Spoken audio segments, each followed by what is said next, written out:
धान के कटोरा मोर भुइया सुघर तय संवर गे। जय हो मोर माटिया सुघर तय संवर गे।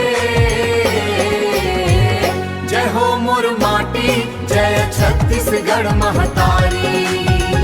तोर को रामा जना मेले हम यही आस है भारी। करमायऊ ददरिया बाजे नाचे सुआ दीवानी। महानदी के तीरे तीरे बहे पीरित के पानी।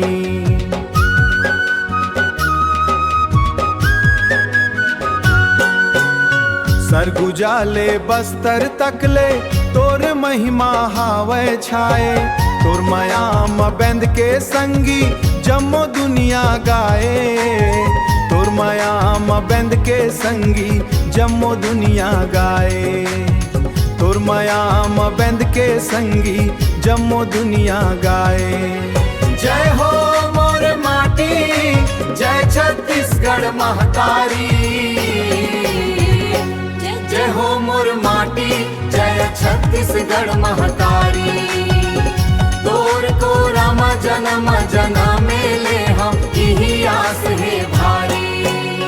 खेत खार मा लहल हावे सोनहा धान के बाली।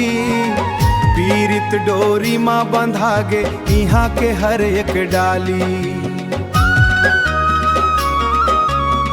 भोरहा के बेरा म जैसे चिहरे चिरगुन बोले।